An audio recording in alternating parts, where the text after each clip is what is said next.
ئازیزانی کورسان نیوز سڵاوتان لەبێ من زریان ڕەحمانم هەواڵا بوریەکانتان پێشکەشەکەم سەرەتاش با گرنگترین ناونیشانەکان دەست پێ یەکەم. بۆ گەیشتن بە ڕێکەوتن لەگەڵ بەغا سەبارەت بە موچەی هەردوو مانگی 11 و 12 لە ڕۆژانی داهاتووە وەفدێکی وەزارەتی دارایی هەرێم سەردانی بەغا ئەکات.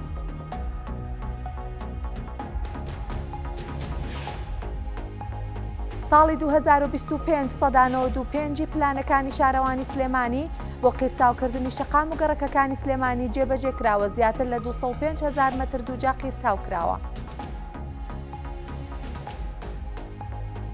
بەهۆی زۆری بارانبارین ئاستی ئاوی بەنداوی دوکان 4 مەتر و 39 سانتیمەتر بەرز بووەتەوە بەراورد بە ساڵی ڕابردوو 7 هێندە ئاوەڕژێتە بەنداوەکەوە.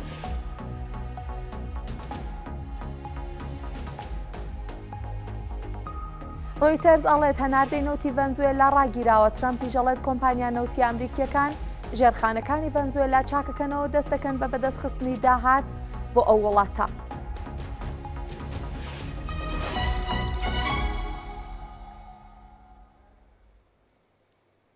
دووبارە سڵاوتان لێبێ بۆ گەیشتن با ڕێکەوتن لەگەڵ بەغا دەربارەی موچەی هەردوو مانگی 11 و 12 لە ڕۆژانی داهاتوو وەفدێکی وەزارەتی دارایی هەرێم سەردانی بەغا ئەکات. پەیامنەری کورسان نیوز ئەڵێت بەغا دوو مەرجی داوەتە هەرێم بۆ خەرجکردنی موچەی مانگەکانی 11 و 12 موچەخۆرانی هەرێم. یەکەمیانەوەیە کە هەرێم دوو جار و تا 220 ملیار دیناری بات بە بەغا بۆ خەرجکردنی موچەی ئەو دوو مانگە. مەرجێکی تریژەوەیە کە ئەگەر بەغا موچەی ئەو دوو مانگە بنێرێت ئەوە لە بەشە بودجەی ساڵی 2026 هەرێم ئەبڕێت. وەزارەتی دارایی هەرێمیش ئەو مەرجانەی بەغا ڕەت ئەکاتەوە و ڕازی نییە پێیان هەر بۆیە لە ڕۆژانی داهاتووە وەفدێکی وەزارەتەکە ئەچێتە بەغا بۆ ئەوەی گفتوگۆ بکەن و لەسەر ئەو مەرجانە ڕێک بکەون. لە ئەگەری ڕێککەوتنی وەزارەتی دارایی هەرێم و بەغاش ئەوە بەغا ئەو دوو موچەی موچەخۆرانی هەرێم خەرجەکات ئەگەریش نەکەنە ڕێککەوتن ئەوە ڕاستەوخۆ دەست بە دابەشکردنی موچەی مانگی یەکی موچەخۆرانی هەرێمی کوردستان ئەکرێت.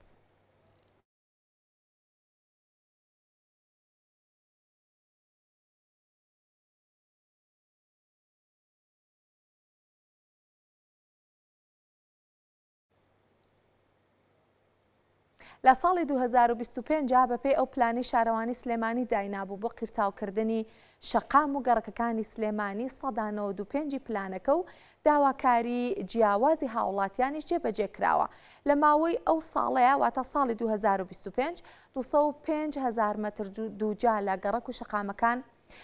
نۆژەن کراونەوە 205,000 بۆ 210,000 مەتر دووجاش لەلایەن تیمەکانی سەرۆکایەتی شارەوانی سلێمانی قیرتاو کراوە.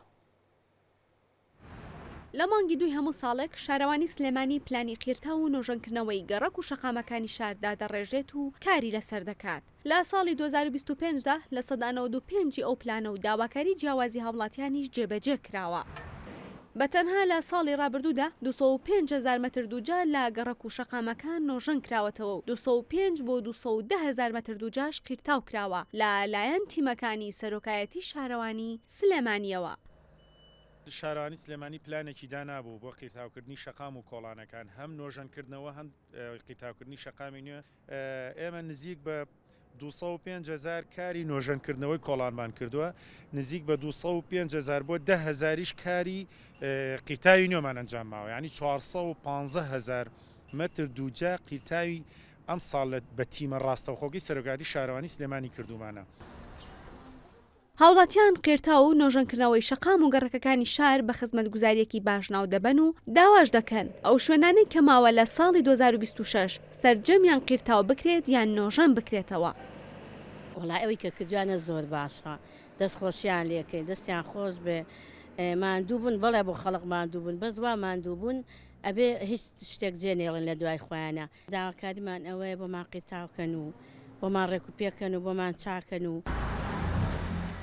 جیا لە نۆژەنکردنەوە و قیرتاوکردنی گەڕەک و شەقامەکانی شار لە ماوەی ساڵێکدا 435,000 مەتر دووجا لە شەقامەکان چاکراوە و 25 بۆ 30,000 مەتر دووجاش لە قیری بڕاوی شەقامەکان بەکار هاتووەتەوە بۆ گەڕەکەکان بۆ ئەوەی قیرتاوی نوێیان بۆ بکرێت. دنیا ماجد، کورسان نیوز، سلێمانی. بێگومان ئێستا سەردەمی تەکنەلۆژیایە گەشە سەندن و پێشکەوتنی تەکنەلۆژی ئەوای کردووە کە لە بازاڕەکانی شاری هەولێریش خواست لەسەر کڕینی مۆبایل زیاد بکات. زۆربوونی خواست لەسەر کڕینی مۆبایل لە کاتێکە کە هاوڵاتیان بۆ زۆربەی بوارەکانی ژیان وەک کارکردن و خوێندن و کات بەسەربردن پەنا بۆ بەکارهێنانی مۆبایلە بن و بۆ مەبەستەش سوودی لێوەرەگرن. گەشەسەندن و پێشکەوتنی تەکنەلۆژیا وای کردووە لە بازاڕەکانی شاری هەولێر خواست لەسەر کڕینی مۆبایل زیاد بکات.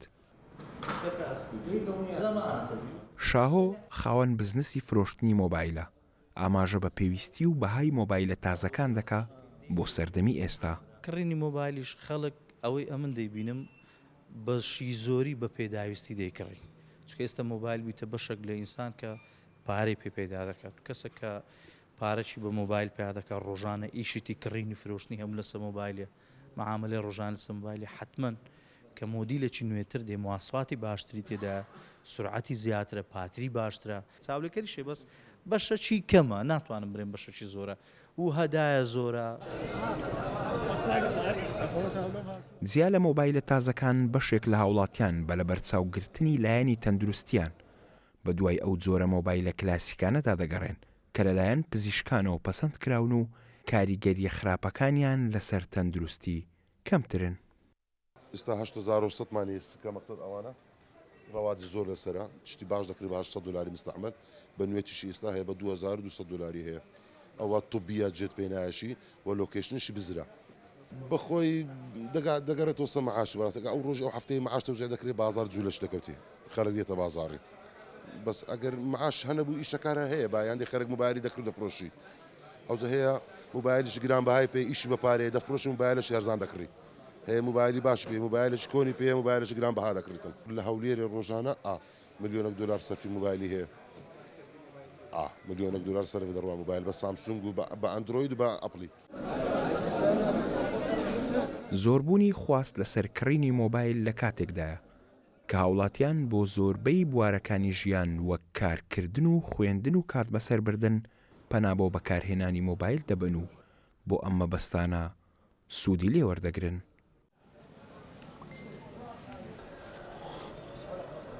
لە سەردەمی ئێستادا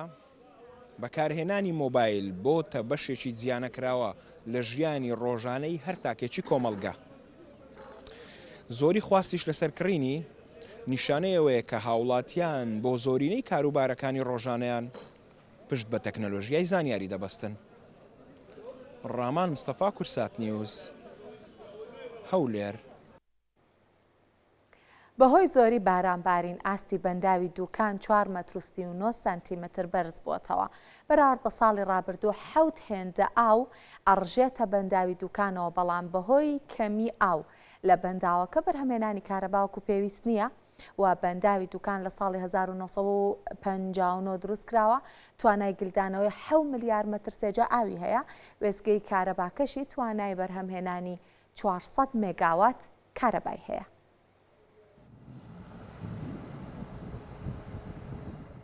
دیمەنی ئێستای بەنداوی دووکانە دوای ئەو شەپۆلە بەفر و بارانبارینە بەهێزەی هەرێمی کوردستانی گرتەوە. زۆری بەفر و بارانبارین کاریگەری لەسەر بەرزبوونەوەی ئاستی ئاوی بەنداوەکە دروست کردووە. لە ئێستادا ئاستی ئاو 4 مەتر و 39 سانتیمەتر بەرز بۆتەوە. بەراورد بە ساڵی ڕابردووش 7 هێندە ئاو دەڕژێتە دەریاچەکەوە. دوو شەپۆلی بارانبارینمان بۆ هات دانیشێنەوە بوو کە لە حوتی 12دا بۆمان هات و دووەمیشان لە 20 12دا بە هەردوو شەپۆلەکە شەپۆلێکی زۆر باش بوون بەڕاستی. 300 کۆی گشتی بارانبارین لەو شوێنەیە مەداگەیشتە 322 میلیمەتر لە کاتێکدا کۆی گشتی بارانبارینی هەموو پا 230 میلیمەتر واتە لەوە تێپەڕین و بە هەردوو شەپۆلەکە 4 مەتر و 39 سانتیمەتر ئاستیاوەکەمان بەرز بووە. ئێستا ئەوەی دەڕژێتە ناو دەریاچەکەەوە هەر ئەم ڕۆگە براودی کەمە پارەم کاتە حەو ئەوەندەی پارەم کاتە دەڕژێتە ناو دەریاچەکەمانەوە.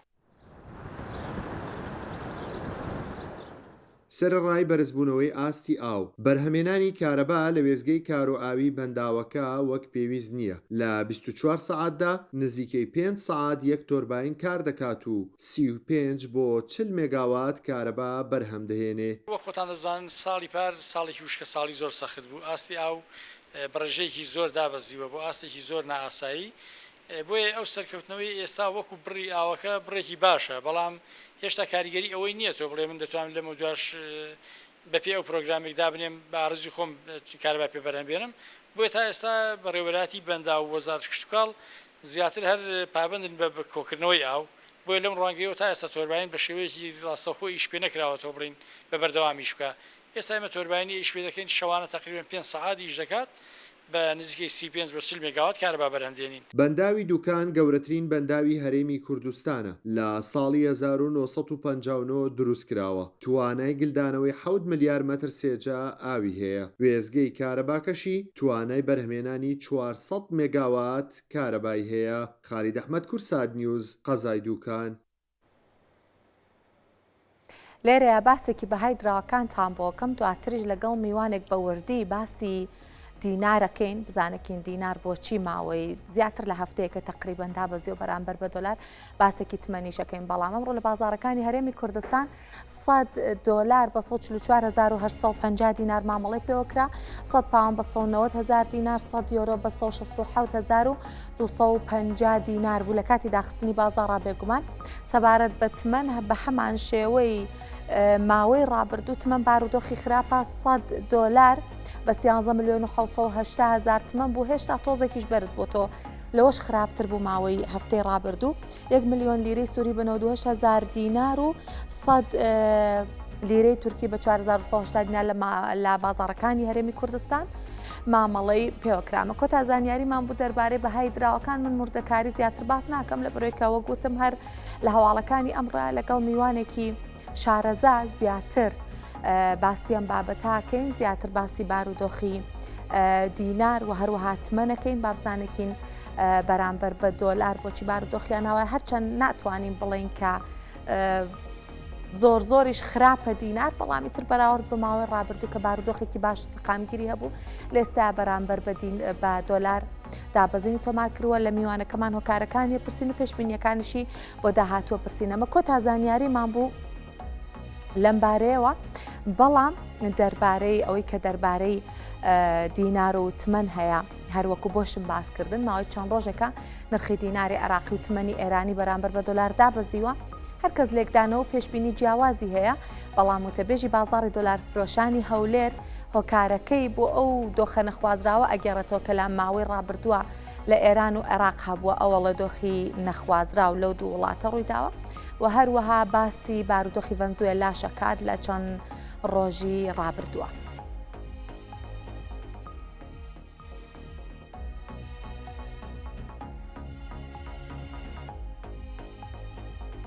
ئەوڕۆ دۆلار تقریبا بەیانی کە بۆ بە 144,000 بوو بەڵام ئێستا تقریبا بە 143,900 دینار معاملی پێوە دەکرێتن لە بیانیەوە تۆزێک دابەزیەوە بەڵام لە چوارشەمەوە تقریبا نیشتی 750 دینار بۆ 600 دینار بەرز بووتەوە لەبەر ئەو گرژیانی ئێران و لەبەر ڤەنزوێلا لەبەرەوەنە تۆزێک ینی وەزی سەر ساڵەکەی تۆزێک بەنا لەباری شکاوە بەڕاستی ینی خەڵکانێک چاوەڕوان دەکرێتن وەزە خۆشتر بیتون ئارام بیتەوە کەچی لە سەرۆکی ڤەنزوێلا دەستگیر کرا و لەلایەکی خۆ پێشەندان لە ئێران ڕوویدا لەبەرەوەی تۆزێک دۆلار مستەقل تۆزێک خەرکەکە لە دلە ڕاوچێدا بوتن چکە تۆزێکیش هەڕەشیان لە عراق کرد و چەند جارێک هەڕەشە لە عراق دەکەن خەرکی دەترسێتن دەرێنەوەک دەستکاری دۆلاری بکەن یاخود هەر شتێکی نەخوازە ڕوو لە عراق بکاتن لەبەوەی خەڵک دۆلار کە خۆی دەکڕیتەوە $100 14 ملیۆن تمەن معاملی پێوە دەکرێت. پارەی 250 دیناری لە بازاڕەکانی هەرێمی کوردستان تا ڕادەیە کەم بووەتەوە مامەڵەکارانی دراوی شاری سلێمانیش ئەڵێن چەند هۆکارێکی هەیە یەکێک لەوانە ئەوەیە کە کاتێک حکوومەتی هەرێمی کوردستان مانگانە 120 ملیار دیناری نانەوتی داهاتی نانەوتی پشکی حکوومەتی فدراڵی ئەنێرێت بۆ بەغا بەشێکی 250 دیناری و 500 دیناریە یەکێکی کە لە هۆکارەکان بۆ ئەوە ئەگەڕنەوە کە 250 دیناری پارەی کاغزی 250 دیناری خراپە دڕاوە و ئەوەژە بێتە هۆیەوەی کە لە بازاڕەکان کەم ببێتەوە و ئەوترێت باسی ئەوە ئەکەن کە بانکی ناوەندی عێراق چاپێکی نوێی 250 دیناری لەوانەیە بخاتە بازاڕەکانەوە ئەتا کەمی 250 دیناری نەبێتە کێشە بۆ بازاڕیان و بازرگانان.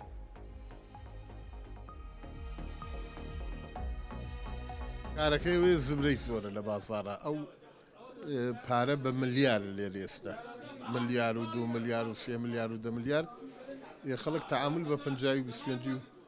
دەی و ئەوانەوە کا بۆ مەسەلی بر تەنها ئیشێک وردەی ناوبازارەکە ئیشی 250 بەڕێەکە ئەویش خەڵکەکەی سەخۆی مشوری خۆی خوا هۆکار هەیە بۆ دەستکەوتنی وردە بەڵام بە ئەم لە بازارە کەمە لای من لێرە خەڵکان یعنی بە ڕۆژی وا هەیە بیست کەس داحواڵی 250 دیناریە پرسی نییە کەمە بەڵێ بۆ خۆی هەر پارەیەکیش هەر پارەی هەر دەوڵەتێ کە وردەکەی کاری نەکرد کاری باشی نەکرد پەنجایەکەیشی 20 بێبەهایە. ئەمە زیاتر قسە بکەین دەربارەی دینار و تمەنیش بێگومانکەیەکێکە لەو دراوانە کە لە بازاڕی هەرێمی کوردستان و بەتایبەتی سلێمانیش خەبارەی ئاڵوگۆڕ پێکردنی زۆرە بۆ ئەم بەستەش لێرە لە ستۆدیۆ میوانمان لەگەڵە جەبار گۆران و تەبێژی بازاڕی ئاڵوگۆڕی دراوی سلێمانی کاک جەبار زۆر بەخێر هاتن. بابە دینار دەست پێ بکەم کاک جەبار ئەوترا کە سەرەتا کە دابەزی بەرامبەر بە دۆلار وتیان پشوەکانی سەری ساڵە و خواست لەسەر دۆلار زۆر بووە و کاتیە و ئەگەڕێتەوە دۆخی خۆی بەڵام هەر ئەمڕۆ بەراورد بە دوێنێکە دابەزیوە هۆکاریم دابەزینەی دینار چیە بەرامبەر بە دۆلار. بەڵێ بەنای خۆی بەخشندا سڵاو لە بەڕێستان لە بینەران و بیسەرانی کورسات دیارە توان بڵێن هۆکارێکی هەم ذاتی کە پەیوەستە بە دۆخی ناوخۆی عێراق و سیاسەتی نەقدی بانکی مرکزی عێراقی و بەعودێکی مۆزوعیش هەیە کە پەیوەستە بە سیاسەتی دەرەوە ئەو گۆڕانکارانی کە لە جیهانە گوزەریە و دابەزینی نرخی نەوت و ئەمانە هەر هەمووی کۆمەڵی هۆکارگەلن هەرمووی تەسیری لەسەر بەهای دیناری عێراقی دروستکردەوە ئەوی کە پەیوەستە بە ناوخۆی عێراق بەڕاستی ئەوە لە ماوەی 3 ساڵ زیاترە لە مانگی 2022 تا ئێستا کە بانکی مرکزی عێراقی هەوڵی داوە ڕیفۆرم لە سیستەمی بانقیا بکات وای بڵێن هەنگاوی باشی بڕێتوانێتی سەپۆرت و پاڵپشتی باشی بەهای دیناری عێراقی بکات بەڵام کۆمەڵێ عواملی بڵێن دەرەکی هەیە کە تەسیری لەسەر سیاسەتی نەقدی بانکی مرکزی عێراقیش دروست کردووە ئەوانش بریتە لەوەی کە عێراق ینی عمودی فەقەری شادەماری ئابووری عێراق بریتە لە نەوت کە بەڕێژی لە 1970 پێش بە داهاتی نەوتە بەسێر نەوتیش کێرڤەکەی ڕوو لە دابەزینە چونکە ئەمە یەکێکە لە ئاماج و تارگێتەکانی ویلایەتە یەکگرتووەکانی ئەمریکا کە ئەنێوێ نرخی نەوت دابەزێت یەکە کاتێک نەوت دابەزی ئەمە تەسیرە لەسەر ئابووری عێراق دروستەکە کوورهێنانی بۆ دروستەکە ئازانی لە 3 چارەکی ساڵی 2025ەوە لە مانگ یەکەوە تا مانگی نۆ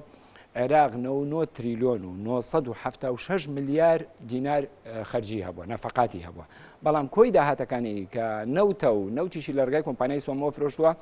48.2 میلیارد دلار بۆ کەڕەتی 130 سعری سەرفی بانکی مرکزی عێراقی بکەی 63 تریلیۆن دینارەکە واتە تەنها لە مای ئەو نۆمانگەیە 37 تریلیۆن دینار کوورهێنان هەبووە بێجگە لە فەرقی نەوت لە موازنەی 23 و 24 25 بە 70 دلار خەمڵێنراوە تەمان لەوە کەمتر فرۆشتێتی نەوتی برێن لە 6 دلارەیە لە 61 دلارە تەمان نەوتی عێراق لەوە کەمتریشەکە تەمان ئەمە جاریکە کوورهێنان دروستەکان نزیکەی 89 تریلیۆن دیناریش کوورهێنان لە مرۆوە دروست بێ ڕۆژ بە ڕۆژ ئەم خەرجیانی عێراق زیادەکە ڕۆژ بە ڕۆژ خەرجەکانی کەڵەکە ئەبێ و عێراقیش سیستەمێکە کە بەڕاستی ینی تەبەنی سیستەمێک کراوە کە بەداخەوە ینی گەندەڵی ئیداری گەندەڵی مالی گەندەڵی ئابووری سیاسی ینی عێراق بە تەواوەتی بە زۆرێک لە جۆرەکان لە 2023 تا ئێستا نەیتوانیوە چاکسازیە بکە بەپی داتاکان نزیکەی 750 میلیارد دلار لە عێراق لە مای 23 ساڵە درانی براوەتە دەرەوە کە لە کاتێک عێراق وڵاتێکی دەوڵەمەنە و وڵاتێکانی ئەنی بەڕاستی ئەتوانی پەرە بە سێکتەری وە بەرهێنانی ناوخۆیی بن لە بواری زراعە لە بواری کشت و کاڵ هینە لە بواری پیشەسازی گەشتیاری یعنی ئێستا کۆی سەرچاوی داهاتی نانەوتی لە عێراق لە 11 لە 10 بۆ لە 11 ئەمە ناتوانێت فریای ئابووری عێراق بکەوێت کە نێتوانین فری ئابووری عێراقی کوورهێنان دروستە بێ یەکە کوورهێنان دروست بوو ئەو کاتە ناتوانێت سەپۆرتی بەهای دراوەکەی بکات چونکە بەڕاستی هەم لایەنە سیاسیەکەش بەڕاستی کە پەیوەستە بە تەشکیلکردنی حکوومەتی ناوەندی عێراقی ئایا چەند ناتوانێت ئەجندا سیاسی و ئابوووریەکانی ئەمریکا لە بەرچاوە بگرێت چونکە بەڕاستی تۆ شادەماری ئابوووریەکە نەوتەکەش لە بەردەستی ئەمریکایە و دۆلارەکەی ئەچێتە بەردەستی ئەمریکا تۆ چۆن ئەتوانی کە بەرژۆندی ئابووری سیاسەکانی ئەمریکا لە بەرچاو بگریت تا بتوانێت سەپۆرتێکە لەبەر ئەوە ئەمە ئەگەر بمبووری بۆی کە مینەکە تاوکەم بۆی کە بڵێن مەفهومەکە بگا بە هاوڵاتیان تەبان کە تۆ کوورهێنانت بوو ئیتر ئەو کاتە ناتوانانی سەپۆرتی بەهای دراوەکەت بکەی بەڕاستی لەبەر ئەوە ئەمە تەوەقعێکی لای هاوڵاتیان دروست کردووە لەسەر ئاسی بازرگانەکان هاوڵاتیان مؤسسە مالیەکان ناوەندە دارایی بازرگانەکان خواستێکی ناسروشتی لەسەر دۆلاری ئەمریکی دروست بووە چکە ئەو لێ دوانانەی بەرپرسە سیاسەکانی عێراق هەر بەڕێ سۆدانی ڕاوێژکارەکەی بانکی مرکزی عێراقی جۆرێک ئاماژە بوو کە عێراق لەبەردەم مەترسیەکی دارایی و ئابووریدا ئەمە چی لای هاوڵاتی دروستەکات یەکسەری ترس و نیگارانەی دروستەکە بۆیە ئێمە لە ناو واقعەکان نازانین هاوڵاتیان بە لێشاو ئێستایان سەرمایەکانیان نەکەن بە دۆلاری ئەمریکی چونکە بەڕاستی چاوەڕوانی واکەن گۆڕانکاری ببێ لە ناوچەکە دۆخی ناوچەکە ڕۆژهەڵاتی ناوەڕا جیهان بە گشتی ینی وەکو بڵێ لە هەلومەرجێکی ڕاگوزەرایە کە ئەمەش وای کرۆ بە زۆرێک لە جۆرەکان کەسێکڵێ لە باتی پارەکەم بە دینار پاشخەوتکەم با بیکەم بە دۆلاری ئەمریکی ئەمەش خواستێکی ناسروشی لەسەر دۆلاری ئەمریکی دروست کردووە بۆیە لە ماوەیەوە تقریبان 48 ساعتیان نزیکەی 1500 دینار تا 2000 دینار بەرز بۆتەوە. باشە کاک جەبار ئێستا تمەن بەڵایەکی بەسەر هاتووە کاڵێن بۆ نمونە کاریگەری سایکۆلۆژی بازار لەسەر تمەن ینی تاو تمەن بووە بە پێنوێنیەکی سایکۆلۆژی بازار هەموو پێشبینیەک بۆ داهاتوو یەکسەر ڕاستۆخ و کاریگەری لەسەر تمەن دروست دەکات باسی نەوت و پشتبەستنی دراوتان کرد ئابووری وڵاتتان کرد بە نەوت لە باسی عێراقەکان تا چەند مەترسی ئەوە چکە هەموو پێشبینیەکان بۆ ئەوەیە کە لە ماوەی ساڵی 2026 نرخینەوەدا ئابازێت زیادەی خستنە ڕوو هەیە نرخەکەی لەوەش کە هەیە زیاتر دابازێت تا چەند مەترسی هەیە کە دیناریش ئەو بەڵای تمەنی بەسەر بێت و ببێت بە پێنوێنیەکی سایکۆلۆژی پێنوێنێکی دەرونی بازار و پێشبینیەکان بۆ داهاتوو نرخەکەی دیاری بکات نەگواقعی ئابووری وڵات زریان خان ئومێ دەکەم کە ئیشەڵاوانە بێ بەڵام بەڕاستی ئاماژەکان پێمانەڵەن دۆخی ئابووری عێراق باش نابێت چکە زای چۆنە تارگێت و ئامانجی ئەمریکای نرخینەوە دابەزێنێ بەڵگەش بۆ ئەوە من پێشتر ئەمود باشە ئەمریکا چۆن نتوانێت نرخینەوە دابەزێنێ ئەبێ فشار لەسەر ئۆپیک بکات باشە ڕێکخراوی ئۆپیک وڵاتانی نەوتیان هەیە هەناردەی نەوت و بەرهێمەنانی نەوت زیاتر خۆشی بەرهەمهێنەرێکی گەورەی نەوتە ئەمریکا جابا عەرزەکەم تامان زەختیان لێ بکە فشاری لێ بکە بۆی بەرهەمهێنان زیاد بکەن کە بۆی نرخینەوە داز بەڵام ئێستا دوای ئەوەی کە لە 24 ساعتی ڕابردووە ئەتوان بڵێم تەحولاتی گەورە لە جیهانە دروست بوو ئەمریکا یەکێک لە وڵاتانەی کە ینی گەورەترین یەدەی نەوتیە لەسەر ئاسی جیهان ئەوش ڤەنزوێلایە دەکە دەستی بەسەر گردووە دەستی بەسەر سەرۆکەکەیە گرت بەڕاستی بەڕوون و ڕاشگای بە لێدوانەکانی ترامپ بۆ دیار وڵێمە کۆمپانیەکانمان ئەنێرینە ڤەنزوێلا لەوێ بەرهەمهێنانی نەوتکەن بە کوردی و پوختیەکەی ئێوێ دەست بەسەر گەورەترین بلۆکی نوتی ئەبگرێت لە جیهانە کە ئەمەژ ئیتر توانم بڵێم شادەماری نوتی جیهان ئەکەوێتە دەست ئەمریکا ئیتر بە ئارەزوی خۆی بە تەعامل ینی بڵێ تەحکوم بەسەر نرخی نەوتەوەکە ئەمە ژامانجێکی چییە تەمەن ئەگەر نرخی نەوت دابەزێنی سوپیال هەوسان لە ئەمریکا دابەزێت ئەو جەنگە بازرگانی کە لە نێوان چاینە و ئەمریکادا هەیە سەرکەوتوو بێتیایە باشە ئەو بلۆکەی کە دروست بۆ ئەو ڕێکوتنامەی برێکس کە ئامانجێنەوەیە درابێکی تر بەرهەم بێن و بە جۆرێک لە جۆرەکانیش نەوت بەو جۆرە دراوە بەفرۆشن نەک دۆلاری ئەمریکی کە ئەمە بۆ ئەمریکا هێڵێکی سووری زۆر مەترسیدارە بەڕاستی کە کاتێک شادەماری نەوتی جیان کەوتە دەستی ئەو کاتە بە ئارەزوی خۆی نرخینەوە دابەزێنە کە نرخینەوە دابەزیتەوە کاتە ئەمریکا توانێت جەنگە بازرگانەکانی خۆی لەگەڵ هەم بلۆکی برێکس و هەم لەگەڵ وڵاتانی ئاسیا هەم ئەو ئامانجانەشی هەیەی هەر هەمووی سەرکەوتو کات تەمان ئەمە زۆر مەترسیدارە بۆ عێراق بەڕاستی چونکە بەڵێ بۆ ئابووری عێراق ئەنجا دوایەوە کاریگەری ناڕاستە خۆشی لەسەر بەهای دیناری عێراقی بێت تەمان عێراق وەکو عەرزم کردی شادەمارەکەی ئابووریەکەی نەوتە تازە بە تازە داهاتی نانۆتی لە سەدا 11 کە زۆر ئەڵێ هەوڵیەوادێن ئینشاڵڵا لە داهاتی نانۆتیمان زیاد بکەین بۆ لە سەدا 20 بەڵام ئایا لەم هەلومەرجە سافرێ ئابووری عێراقەکە بەڕاستی ئەمە کۆمەڵێ مەترسین کۆمەڵێ لەمپەر و ئاڵنگارین کە لە بەردەم ئابووری عێراق دروستە بێ تامان تۆ سەری کە خەرجیەکانت لە ماوەی 9 مانگە بێژگە لەم 3 مانگی کۆتایی 2025 9 تریلیۆن دینار بووە تۆ ئەم خەرجیانە ڕۆژ بە ڕۆژ زیاکە ئەی تۆ چۆن تەختی خەرجیەکانت دەکەی تەمانە بێ سەرچاوێکی داهاتێ بێت تەنها نەوتە نەوتی ژێکێک لە تارگێتەکانی ئەمریکاوەی 50 بۆ 55 دلار بەخوا راپۆرتێکم خوێنەوە حەز ناکەمانی لە هەندێک دەستگا ڕاگەندا ئەنی هیم بکەم بڵێ وەکو بڵێن باسی لەوکەم وەکو باسێکڵم بۆ خوار 50 ئامانجی ئەمریکا بەڵە پێشبینی هەیە بەڕاستی بۆ خوار 50 باشە عێراق وەرە تۆ تا ئێستا چه ئامادەکاریەکە کردووە بۆ ئەم لەمپەرە بۆ ئەم ئاڵنگاری و ئاریشەیە کە ڕوبەڕوود ئەبێتەوە بەڕاستی لەبەر ئەوە ئەم پێشبینیانە پێمان ئەڵێن بەڕاستی ئابووری عێراق لەبەردە مەترسیایە وە کاریگەری ناڕاستە خۆش لەسەر چی دروستەکە لەسەر بەهای دراوەکەی دروستەکە بەڵام شتێکی تریش هەیە ئێمە بابەتێک تریش باسکەین ئەگەر ئەم حکومەتی تەشکیل ئەکرێ ئەجیندا سیاسی و ئابوووریەکانی ئەمریکا لە بەرچاو بگیرێت تەمان بژاردەی تری نییە عێراق بێ بە لەبەر چاوی بگرێ بەڕاستی ڕەنگە سەپۆرتی وەزارەتی گەنجینەی ئەمریکا فیدرال ڕزەرفی ئەمریکا بتوانن دەعمی بانکی مرکزی عێراقمان سەپۆرتی کەن دۆلاری پێ بدەنیان وەکو بە جۆرێک لە جۆرەکان ئەگەر کورهێنانی زیاتری بۆ دروست بوو توانای قەرزکردنی هەبێ بەڵام قەرزکردنیش لە بانقی نێودەوڵەتی و IMF سندوقی نەقدی دەولی ئەمانە بەڕاستی قورسانی 6 ڕوتی زۆر قورسی تایە کە بەڕاستی ئەمە بە زۆرێک لە زۆرەکانە وڵاتانی کە قەرزەکەن وەکو جۆرێک لە کۆیلیان لێ بەڕاستی ئەمانەش قورسن بەڵام ئەگەر بێت و ئەو حکوومەتە لە ڕۆ بۆعدە سیاسیەکەەوە سەری بکەیت بتوانێت هەموو بەرژەوەندەکانی ئەمریکا لە بەرچاوبیرە ڕەنگە ئەمریکاش وەکو بڵێ بتوانێت بە زۆرێک لە زۆرەکان داعمی بڵێن سێکتەری دارایی عێراق بکات و بتوانێت بەهای دراوەکەی ڕوبەڕووی ئەوە نەبێتەوە بەڵام پێچەوانەکەی وەرگین بەڕاستی ئەتوانم بڵێم مەترسی دروستە بێت لەسەر ئابووری جەبارەوەی کەوترا لەسەر دینار لانی کەم بەم زوانە تۆزێ شتەکان باش ناڵە بەڵامەمەوێ باسێکی تمەنیش بکەین تمەن دراوێکە کە ئاڵ و گۆڕێکی زۆری پێواکرێت لە بازارەکانی هەرێمی کوردستان پێم وایە لە دوایەم دۆخە هەندێک کەم بۆ تۆ قەبارەی ئاڵ و گۆڕ بە مامەڵەکردن بە تمەنەوە بەڵام لە ئێستاە هەرێمی کوردستان سلەیمانی لە ڕووی مامەڵەکردن بە تمەنەوە چۆنە هاوڵاتیان و شیاربوونەوە لەوەی کە دوور بکەونەوە لەو دراوە پڕ مەترسیانەی وەکو تمەن وەکو لیرەی سووری ئێستا ئەگەر بەراورد لەگەڵ ساڵی ڕابردووترا بکەین مامەڵەکردن بە تمەنی ئێرانی زۆرکەم بۆتە قەبارەکەی زۆرکەم بۆتە چونکە بەداخۆی مازمونێکی تاڵمان هەبوو لەگەڵ مامەڵەکردن بە تمەنی ئێرانی و لیرەی سووری و هەندێک دراویتر خەڵکێکی زۆر بەڕاستی ڕوبەڕووی زیان بوونەوە بەڵام خۆشبەختانە ئێستا مامەڵانە کەم بوونەتەوانی کە زیاتر مامەڵاکەن مامەڵەکارەکانن بازرگانەکانەوانی کە ئیلتیزاماتی تمەنیان لەسرە بە نەقدی بۆ هاوردەکردنی کاڵا و کەلوپەل ئەوانن ئێستا ئەتوانم بڵێم لەسەر ئاسی مامەڵەی نەقدی ئەتوانم بڵێم بە ڕێژەی لە 85 بۆ 90 کەمی کردەوە بەڵام ئێمە تایپێکی ترمان هەیە لە مامەڵەکردن بە تمەنی حواڵەیە ئەمان پەیوەستە بە ئیلتیزاماتی تەبادولی بازرگانی نێوان هەرێم و عێراق و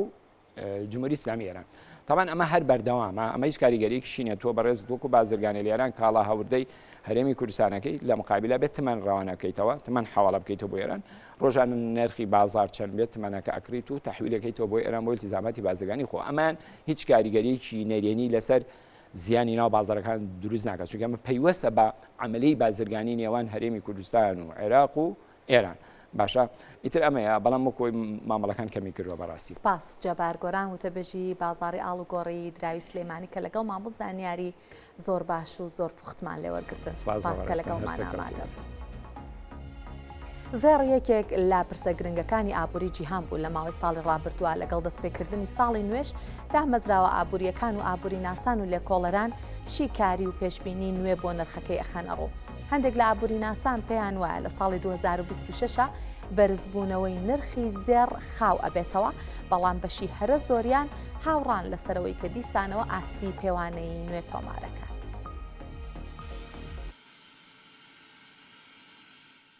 هەرچەندە ئابووری ناسان و چاودێران پێشبینی دەکەن دوای ئەوەی لە ساڵی 2025دا زێڕ بەرزبوونەوەی بەرچاوی تۆمار کرد لە ماوەی ساڵی 2026دا بەرزبوونەوەی نرخی کانزاگران بەهاکە هەندێک خاوبوونەوە بەخۆیەوە دەبینێ بەڵام ئەگەری هەیە لە ماوەی ئەم ساڵیشدا زێڕ بەردەوام بێ لە تۆمارکردنی ئاستی پێوانەی نوێ بە گوێرەی ڕاپرسی فاینانشال تایمز ساڵی 2025 ئۆنسەیەک زێڕ لە 164 بەرزبوونەوەی تۆمار کرد بەڵام بەپێی پێشبینیەکانی یانزە ئابووری ناس تا کۆتایی ساڵی 2026 نزیکەی لە 107 بەرز دەبێتەوە و ئۆنسەیەک $4,600 بەخۆیەوە دەبینێ. ئەو ئابووری ناسانە پێیان وایە هەموو ئەو هۆکارانی زێڕیان لە ماوەی ساڵی ڕابردوودا بەرز دەکردەوە لا ساڵی 2026 بوونیان هەیە لەوانە کریشن لەلایەن بانکە ناوەندەکانی جیهان و بەرزبوونەوەی خواستی وەبەرهێنان. خۆشبەختانەترین پێشبینی لەلایەنێکی شیلز لە کۆمپانیای MKX ماپەوە بوو کە پێی وایە ئابووری ناسانی دیکە زۆر بەوریایەوە پێشبینی دەکەن و باس لە بەرزبوونەوەی لە 125 و نرخی $5,400 بۆ هەر ئۆنسەیەک دەکات. ئابووری ناسێکی گۆڵمان سایکسیش لەم بارەیەوە دەڵێ ئۆنسەیەک زێڕ تا کۆتایی ساڵ دەگاتە $4,900 جەخت لەوە دەکاتەوە کە بۆ هەر لە 0.01 بەرزبوونەوەی وەبەرهێنان لە ئەمریکا لە زێردا نرخەکەی بەڕێژەی لە 1.4 بەرز دەکاتەوە. وەبەرهێنەران و چاودێران لە ئاستێکی زۆردان نەیانتوانی بەرزبوونەوەی نرخی زێڕ لە ساڵی 2025دا پێشبینی بکەن بە تێکڕایی پێشبینیان دەکرد تا کۆتایی ساڵی 2025 بۆ $2,795 بەرز ببێتەوە لە کاتێکدا گەیشتە $4,314. سەرۆکی استراتیژی کاڵان لە کۆمپانیای مەکواری لەمبارەوە دەڵێ پێشبینی نرخی زێر زۆر قورس بووە هۆکارەکەشی بۆ ئەو دەگەڕێتەوە کە نرخەکەی کەوتۆتە ژێر کاریگەری پرسیارەکانی و بەرهێنەران و لا فاکتەرە بنەڕەتیەکانی خواست و خستنە ڕوو دوورکەوتۆتەوە دەشڵێ نرخی ئۆنسەیەک زێر لە چارەکی چوارەمی ساڵی 2026دا دەگاتە $4200 ئەو دابەزینە ڕەشبینانەترین پێشبینی بوو بۆ کانزا زەردەکە. لێکۆڵەران و ئابووریناسانی دیکە کڕین لەلایەن بانکە ناوەندیەکانەوە بە فاکتەری سەرەکی بەرزبوونەوەی نرخی زێر دەزانن. ئابووریناسێکی JP مۆرگان دەڵێ ئەگەر ساڵی 2026 بانکە ناوەندیەکان نزیکەی 755 تۆن زێر بکڕن کە هەرچەندە کەمترە لەو بڕی ساڵانی ڕابردوو کڕیویانە بەڵام دەتوانێت تا ساڵی 2028 نرخی ئۆنسەیەک بۆ $6,000 بەرز بکاتەوە. لەم راپۆرتەیە گوێمان لە پێشبینیەکان بوو بۆ زێر بۆ ساڵی 2026 بەڵام لە زێر دوور ناکەوینەوە لە دوای ڕۆژانی پشووی سەری ساڵ بازاڕی زێرش لە هەرێمی کوردستان کراوەتەوە پەیامنەرمان قارەمان جەوهەر چوەتە بازاڕەکە و هەندێک زانیاری بۆ وەرگرتوین بابینەریبی. سڵاوتان لێبی و کاتتان باش ئێستا من لە بازاڕ قەیسەریم لە ناو زێڕنگران دیارە لەگەڵ هاتنی ساڵی نوێ کۆتایی هاتن بە پشۆکانی سەری ساڵ دیارە بازاڕە خەنجارێکتر گەرموگوڕی بە خۆیانەوە دەبینین لەگەڵ ئەوەشکە بەهای زێر تاوەکو ئێستا هەر بە بەرزی ماوەتەوە ئێستا یەک مسقال بە 895,000 دینارە لەگەڵەوەی کە لە ساڵی 2025 بەرزترین ئاسی تۆمار کرد نرخی زێر لە بازاڕەکانی جیهان و هەرێمی کوردستان بەڵام ئەم ساڵ ئەوەی کە ئێستا من قسەی تێدا دەکەم 2026 بەهۆی ئەوەی کە نرخی دۆلاریش بەرز بوونەوەی بەخۆ بینەوە بەرامبەر بە دیناری عێراقی ئەمانە شۆکار بوونەوەی کەوە جارێکی تر مەترسیەکان یاخۆ هۆکارەکانی بەرزبوونەوەی زێر لە بازاڕەکان جارێکی تر بەرزی بەخۆ بینێت من هەوڵ دەدەم بەشێک لە کاسبکارەکان بدوێن سەبارەت بە هۆکاری بەرزبوونەوەی نرخی زێر ئەو کاتت باش ئەگەر باز لەوە بکەین دەبینین ماوەیەکە نرخی زێر هەر بە بەرزی ماوەتەوە هۆکارەکان چینەوەی کە لە بازار ئێوە ئاگادار بن. بەڵێ ئەو کاتێوەش باش زۆر بەخێر بێن هۆکارەکان زۆر بوون ئەوە بوو یەکەم چشت کە خواستێکی یەکجار زۆری لەسەر بوو لە جیهان بە تایبەتی سین و ئەمریکا عفۆن رووسیا و ئەوروپا ئەوە وای کرد کە زیاتر ڕوو لە بەرزی بکاتن لەگەڵ ئەوەشدا بانقی فدرالی ئەمریکا کە ڕێژەی سووی دادەبەزێنێتن ئەوەش هۆکارێکە کە بۆ بەرزبوونەوەی زێر ئەو چێشمانەی مابینی دەوڵەتەکان ئەوەش هۆکارێکە دەتوانین بڵین لە داهاتوشدا ئەو بەرزی و نزمیش هەر دەبیتن بە زیاتر بەرزیەکە ئەگەر باز لەوە بکەین ئەم ساڵ یانیو کە لە 2026 دۆلاریش بەرزبوونەوەی بەخۆوە بینیوە ینی ئەم بەرزبوونەوەی دۆلار هۆکار دەبی بۆی کەوا نرخی زێر ناجێگیر بێ یاخود بەرز بێتەوە. بەڵێ ئێستا دۆلار بە 100 تقریبان برین 45,000 ئەگەر بە 140,000 بای ئێستاکە 15,000 زێر بەرزی بەخۆوە بینیوە بزانە ئەگە بە 140 بایە ئێستا 15,000ش دابەزینی بەخۆ دەدیت کەواتە دۆلار کاریگەری لەسەر زێریش هەیە لە بۆ بەرزی و نزمی هەر کاتێک $1,000 بەرز ببتەوە ڕاستەوخۆ 3,000 زێر بەرز دەبتەوە 1,000ش دابەزیتن 3,000 دادەبەزیتن کەواتە مەربوطە بەیەکەوە. باز لەوە بکەین ئێستا دەبینین لە ماوەی پێشووتر خەڵک کە دەهات زێڕی دەکری بۆ جوانکاری ئێستا هەیە ئەنی خەڵک هەیە ئێستا هەنمایە خەڵک ئێستا بازرگانی دەکات و بەرهێنان دەکاتن ئێستا کەمەوەکە هەیە مەسەنن ئەوەی کە خاستن ئەوەی لە بۆ پرۆسی هاوسەرگیری دێتن نێرکوانە 5 مسقال و 10 مسقالی دەکاتن ئەوەش کەمە ئێستاکە تقریبا هەفتەی بووکە کە دوو بووکە لەگەت جاران زۆر فەرقی کردیا ئەو کەیتکە زیاتر بازرگانەکانن سەرمایه‌دارەکانن دێن و بەرهێنان دەکەن بۆ سوود و قازانجی خۆیان لە خزمەتن بەڵەوەی کە باسی لە بەرزبوونەوەی نرخی زێر کرد یاخود ئەو ناجێگیری لە نرخی زێر هەیە لە بازاڕەکان ئەنی بەو شێوێ دەمێنێتەوە ئەمە شۆکاری ئەوەی کە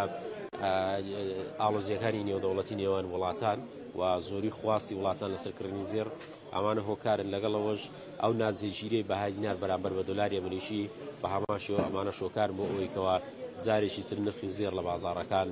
بەرزبوونەوە بەخۆی ببینێت وەک چاوەڕوان دەکرێت بە خۆیان دەڵێن لە ساڵی نوێ واتە ئەم ساڵێکی ئێستا تێداینە چاوەڕوان دەکرێت نرخەکان بەرەو بەرزبوونەوە بچێت. با باسێکی ئەو ڕوودا گرنگەتان بۆ بکەم کە ڕۆژی ڕابردوو ڕوویدا و ڕەنگە پێشبینی ئەکرێت کە نەختێک لە هاوکێشەکانی جیهان بگۆڕێ بە تایبەتی پرسی نەوت لەبەرەوەی کە ئەمریکا هێرشی کردە چەند شوێنێک لە ڤەنزوێلا سەرۆکی وڵاتەوە هاوسەرەکەی دەست بەسەر کرد ئەوترێت لە ماوەی ڕۆژی ڕابردووە هەناردەی نەوتی ڤەنزوێلا ڕاگیراوە ترامپ بە ڕوون و ڕاشکاوی ئەڵێ کۆمپانیا ئەمریکیەکان دەستەکەن بە نۆژەنکردنەوە لە ڤەنزوێلا و دەستەکەن بە بەدەستخستنی داهات بۆ ئەو وڵاتەکە ئەمە هەندێک ئاماژەیەکە بە تایبەتی وڵاتانە کە پشت بەنەوت ئەبەستن شیکردنەوە ئەکەن بۆ بارودۆخی ئابوووریەکان لە دوای ئەمڕۆداوە بەڵام با باسێکی ڤەنزوێلەتان بۆ بکەم کە گەورەترین یەدەگینەوتە لەسەر ئاستی جیهان وەکوتم ڤەنزوێلا بە 303 ملیار و 800 ملیۆن بەرمیل نەوت گەورەترین یەدەگی نەوتی جیهانە دوای ئەو سعودیە دێ بە 258 ملیار بەرمیل نەوت ئێران لە ڕیزبەندی سێمایە بە 208.6 ملیار بەرمیل نەوت دوای ئەو کەنەدایە بە 170.3 ملیار بەرمیل و ڕیزبەندیەکە هەتاوەکو دواتر دێت لە کۆتاییە لە کۆتایی ئەم ڕیزبەندیە بێگومان ئەمریکایە بە 47.1 ملیار بەرمیل لە کۆتایی ڕیزبەندیەکەیە بەڵام وەکووتم ئەمریکا بە ڕاشکاویەڵێ لە ڤەنزوێلا دەستەکات بە دەرهێنان و هەناردەکردنی نەوت با زانیاری زیاتر لەم بارەیە وەربگرین بزانین چی ترمانەیە دەربارەی سامانی ڤەنزوێلا بێگومان نەوتی خاوی ڤەنزوێلا 300 ملیار و 800 ملیۆن بەرمیلە یەدەگەکەی گەورەترین یەدەگە لە جیهانە لە 117 یەدەکی جیهان لا ڤەنزوێلا لە ڕووی غازی سروشتیەوە یەدەگەکەی 200 تریلیۆن پێسێجایە لە ڕیزبەندیە جیهانیەکانە ڕیزبەندی 34 جیهانی هەیە ڤەنزوێلا لە ڕووی غازی سروشتیەوە بەردی ئاسن کە کانزایەکی گرنگی ترە 4 ملیار تۆن بە بەهای 600 ملیار دۆلاری هەیە هەروەها 8,000 تۆن یەدەگی زێڕی هەیە کە پێویست ناکا بڵێن زەر گرنگیەکەی لە چیایە و گەورەترین یەدەگی هەیە یەدەگی زەر بێگومان لە ئەمریکای لاتین لە ڕووی خەڵوزی بەردینەوە کە خەڵوزی بەردین هەتاوەکو ئێستاژێکێکە لە هەرزانترین سوتەمەنیەکان 500 ملیۆن تۆنی هەیە باسی کانزا استراتیژیەکانتان بۆ بکەم کە هەتا ئێستا لە ڤەنزوێلا بەکار نەهاتووە بێگومان چەند ساڵێکە وڵاتە بەدەست خراپی بەڕێوەبردنەوە ئەناڵێنێت نیکل و مس و فۆسفاتەکان ئەو کانزانن کە هەتاوەکو ئێستا بەدەست لێنەدراوی تقریبا بەدەست لێنەدراوی لە ڤەنزوێلا ماونەتەوە ئەکرێەوە بەرهێنانی باشی تیا بکرێت با زانیاری زیاتر هەر لەم بارەیە وەربگرین دەربارەی ڤەنزوێلا توانە و بەرهەمهێنانی نەوت بێگومان تا لێبوورنەکەم لە ڤەنزوێلا توانای بەرهەمهێنانی نەوت لە ڤەنزوێلا پێش ساڵی 2014 4 ملیۆن بەرمیل بووە بە شێوەی ڕۆژانە ئەوەی کە ینی بەرهەمی هێناوە ڤەنزوێلانی ئاستی پێوانەی کە بەرهەمی هێنابێت لوتکەی بەرهەمهێنانی نەوتی ڤەنزوێلا ساڵی 1997 بووە کە 3 ملیۆن و 450,000 تۆن 50,000 بەرمیلی ڕۆژانەی لەو کاتیا بەرهەم هێناوە کەمترین ئاستیش کە بەرهەمی هێنابێت ساڵی 2020 بووە 390,000 بەرمیلی ڕۆژانەی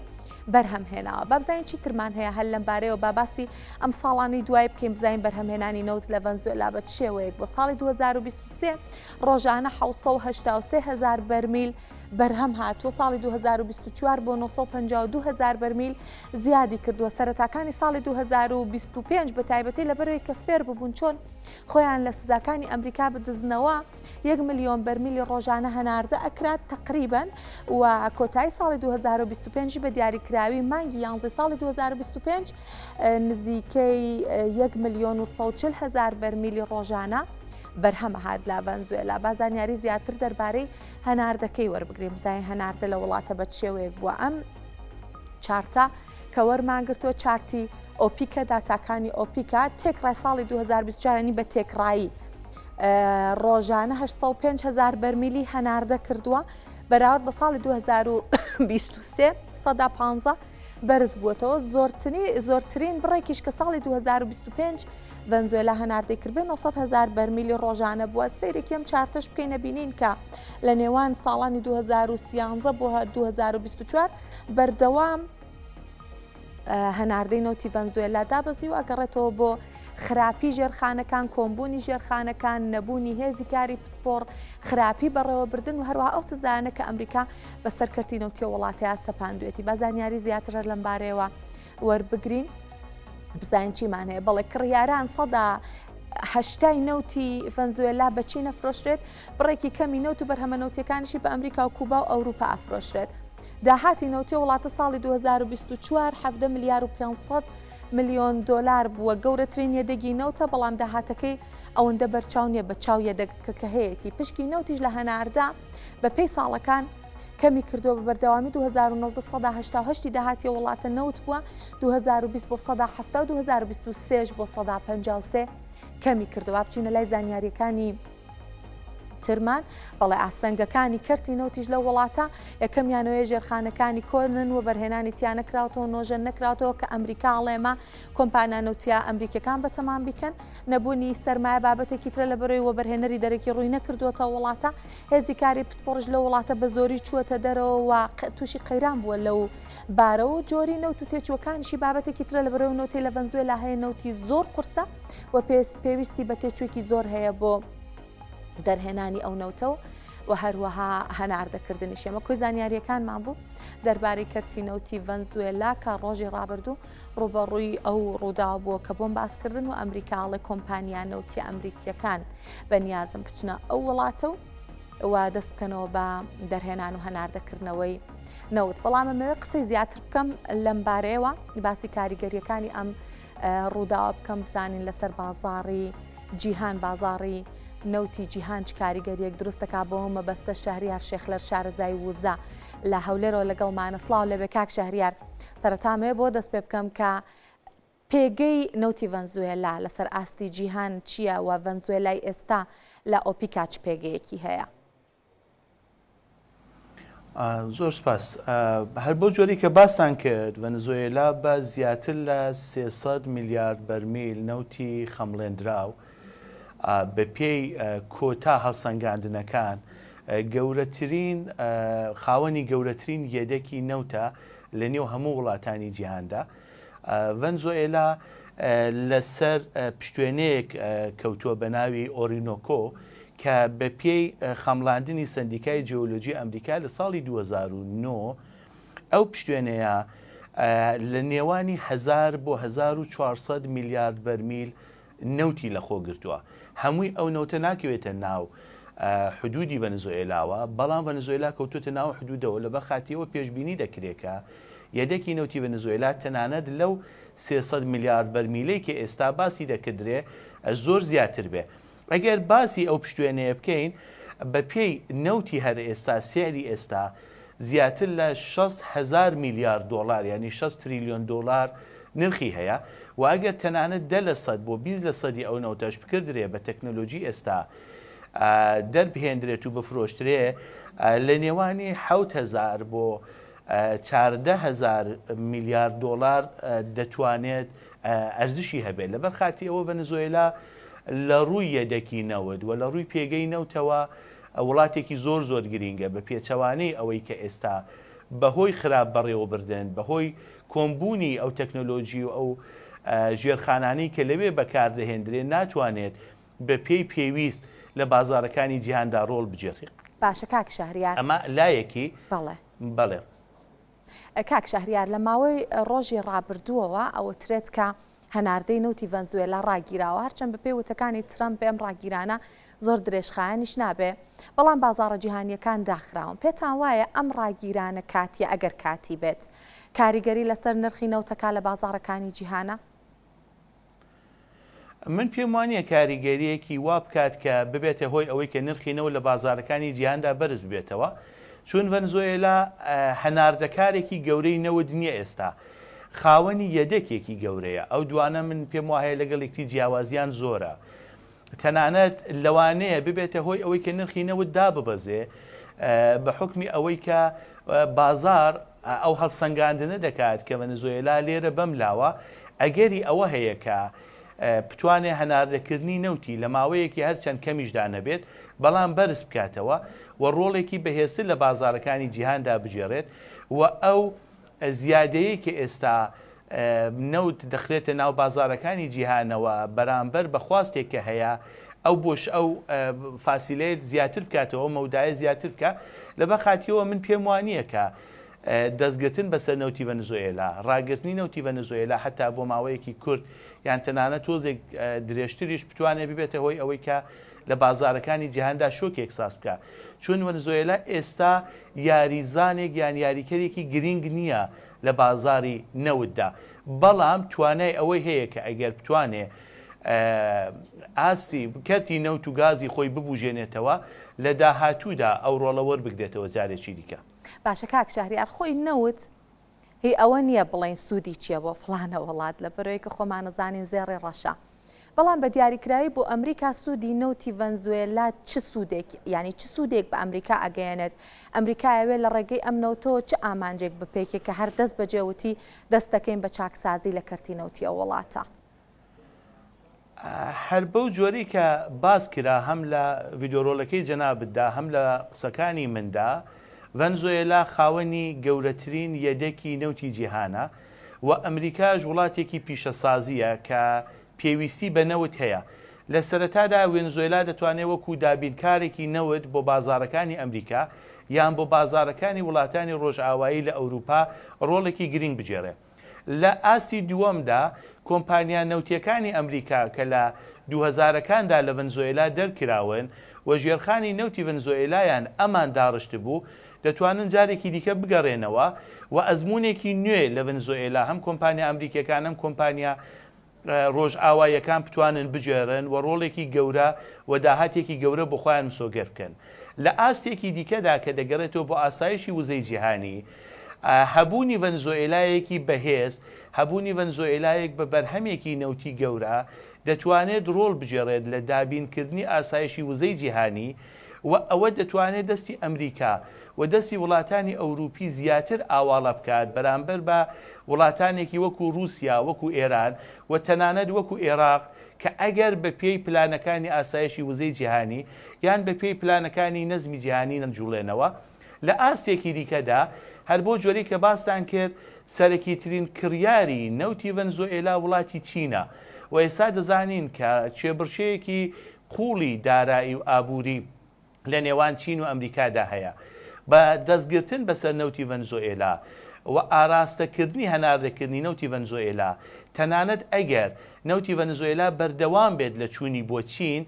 ئەمریکا دەتوانێت کاریگەریەکی گەورەتر و بەهێزتری هەبێت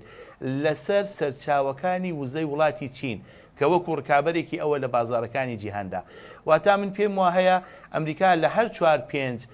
میحوەردا دەتوانێت براوە بێت و دەتوانێت سوود وەربگرێ لەو دەستکەوتە گەورەیە. باشە کاک شەهریار هەڵسەنگاندنی ئێوە بۆ بازاڕی نەوت چییە لە ساڵی 2025 کە تێمان پەڕان و چ پێشبینیەکیشتان هەیە بۆ ساڵی 2026 پێتان وایە بازاڕەکە بەرەو چه ئاراستەیە گەڕوات؟ ئەگەر باسی ساڵی 2025 بکەین لە 2025 نەوت زیاترین ئاستێکی کە تۆماری کرد نرخی نەوت لە بازارەکانی جیهاندا $82 بوو بۆ هەر بەرمیلێک کەمترینشی $58 بوو. واتە وەکو ئەڤرێجێک وەکو تێگرایەک یان ناوەندێک $68 نرخی نەوت بوو لە بازارەکانی جیهاندا. ئەگەر بینە سەر داتای مانگانە تقریبان 7 مانگ کە 4 مانگی سەرەتای دەست بەکاربوونی ترامپ بووە لە ویلایەتە یەکگرتووەکانی ئەمریکا نرخی نەوت زیاتر بووە لە $65. بەڵام لە پاش ئەو بەتایبەت لەو 3 مانگی ئاخریدا نرخی نەوت بۆ ژێر $65 دابەزیوە. ئەمە واتە ئەوەی کە ترامپ توانیوێتی سیاسەتەکانی خۆی بەرامبەر بە وڵاتانی هەناردەکاری نەوت و بەرامبەر بە بازاری نەوت تا ڕادەیەکی زۆر جێبەجێ بکات. چون ئەگەر بگەڕینەوە بۆ 4 ساڵی یەکەمی دەسەڵاتی ترامپ لە ویلایەتە یەکگرتووەکانی ئەمریکا کە ساڵی کۆتایی ئەگەر وەلا بنین کە ساڵی سەرهەڵدانی کۆرۆنا و سەرهەڵدانی قەیرانی دارایی بوو بۆ جیهان لە 3 ساڵەکەی دیکەدا لە کۆی ئەو 36 مانگە تەنیا 7 مانگ ڕێگایدا کە نرخی نەوت لە $65 بچێتە سەرێ. واتە دەتوانین بڵین بە ئەم دەستگرتنە بەسەر نەوتی ڤەنزوێلا یان هێنانەوەی نەوتی ڤەنزوێلا بۆ بازارەکانی جیهان ترامپ و ئیدارەی ترامپ لە ئەمریکا دەستیان ئاوەڵەتر دەبێت بۆ ئەوەی کە سیاسەتی خۆیان بەرامبەر بازاری نەوتی جیهانی پەیڕەو بکەن. ئەگەر بەم جۆرە بێت ئەمن پێم وا هەیە نرخی نەوت لەوانەیە لە نێوانی 55 بۆ 65 نە ئەوەی کە قەت نەچێتە سەرەوە بۆچی بازە شۆکێکی وەکو شۆکە جیۆپۆلیتیکیەکان شۆکە بازارە داراییەکان یان تەنانەت شۆکی کاتی دەتوانێت بۆ ماوەیەک بیباتە سەرەوەی $65 یان بهێنێتە ژێر $55. بەڵام من پێم وا هەیە بە زۆربەی کاتەکان لە نێوانی 55 بۆ 65 وەکو ئەڤەرێجێک لە دەوروبەری 58 دلار دەتوانێت لە ساڵی داهاتوودای نەم ساڵی کە تێداهین 2026 نرخی نەوت لە بازارەکاندا یاری بکات و ئەمە بە تەواوی بە پێی پلان و بە پێی سیاسەتی ترامپ و ئیداری ترامپە هەم بۆ کۆنتترۆلکردنی هەڵاوسان بە تایبەت هەڵاوسانی هاتوو لە نرخی نەوت و بەرهەمە نەوتیەکان لە بازارەکانی ئەمریکا و هەم بۆ جێبەجێکردنی سیاسەتی جیهانی ئەو بەرامبەر بە وڵاتانی نەیار و هەم بەرامبەر بە وڵاتانی ڕێکابەر لە ڕووی دارایی و ئابوووریەوە. زۆر سپاس شەهریار شێخلەر شارەزای وزە کە لە هەولێرەوە لەگەڵمان بوون. سپاس بۆ ئامادەبوونتان و سپاس بۆ زانیاریەکانتان. بەم شێوەیە مەشاتینە کۆتایی هەواڵ ئابوووریەکانی ئەمڕۆ زۆر سپاس کە بینەرمان بوون و ماڵاوە.